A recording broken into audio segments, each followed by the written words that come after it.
So we're going to go ahead and take a look now how to actually calculate a one sample t-interval, again using to estimate a mean value. Now on the left side here we see the formula we used for a one sample or one proportion z-interval. We're using proportions, notice the p-hat. Now we have on this one here, we have a formula for an x-bar mean plus or minus a critical t-value, and that's going to be based on the sample size or our degrees of freedom, the sample standard deviation, and the square root of the sample size. It still comes up with a point estimate, which is the x-bar, and the margin of error, which is this component right here, the t star times s divided by square root of n. Now, in order to calculate a confidence interval, we go ahead and then have to calculate the critical t-value. We have to figure that out. And what we do is we use, again, the ARTISSTAT to do that. You're going to find percentile when we go to the t distribution calculator, and you'll find that in the ARTISSTAT. And then you enter the degrees of freedom, and that's always the sample size minus 1, two-tailed, and then you put the central probability depending upon the level of confidence we want.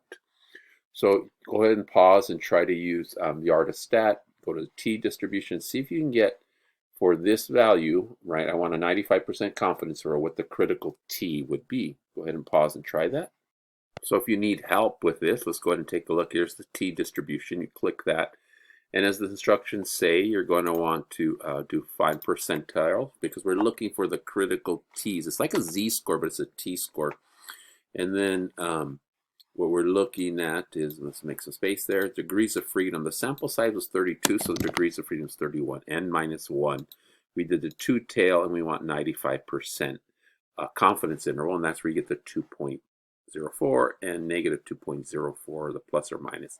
Those are percentiles, but those become the critical t values we're going to use. So here's what picture of what we just did in that value. Now, in order to complete, here's a complete example. Again, a 4-step example, and then we have the 5th step, which was not in this example, but again, the reflection on statistical practices. So we're trying to estimate in this problem, again, estimate a population mean, the amount of physical activity boys, this is 4 to 5-year-old boys get in Canada, Edmonton, Canada.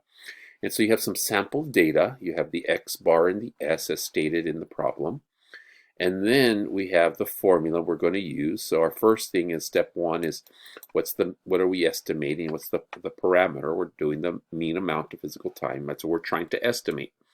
One sample t-interval, and then we have the formula here. And so you just plug in the values. We have the x-bar, the t-star, you have the s, and the square root of n. And again, you want to go ahead and try calculating that t-star. The sample size is 828, so your degrees of freedom would be 27.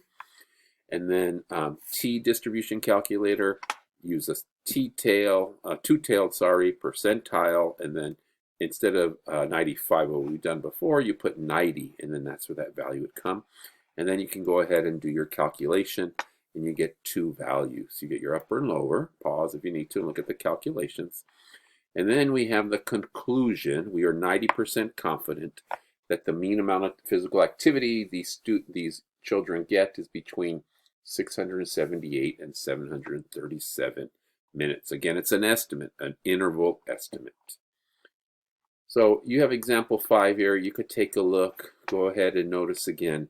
You have the sample data, which I always like to write down. You have what we're trying to estimate, the process, the formula, the numbers. Again, where am I getting these values? This is the critical, there's a critical t. We're using the t distribution to do this, right? You're doing the t distribution to do this and get this value. Now, some people, old school people, would use a t table, but we're using technology, and then you get your answer. And then we're 99% confident in this case, even more confident of our result, right? That the true mean is between these two values. Using this last example, before we end this short video here's an example. Now you're given data this time, so we don't have the x-bar and the s. So what happens is you have to actually enter this in using old techniques from module 3 in descriptive statistics to calculate the mean and sample standard deviation. And then with that, right, with that data, once we have that, we can go ahead and then create a 95% confidence interval. And I want to help you here. We see we can use ArtaStat to actually calculate a confidence interval. For one samples, I want you to know how to do it by hand, but I also want you to be aware that we can use the ArtaStat also. So we're going to do an inference for mean. Remember, this is inferential statistics. And then we have the data. And what you're going to notice is that we're going to do a confidence interval right there, confidence interval. And then we're going to have, in this case, we have our own data. I just entered in the data. I paused and entered it in. Speed was the variable. There's the data. Notice you have the sample mean, standard deviation.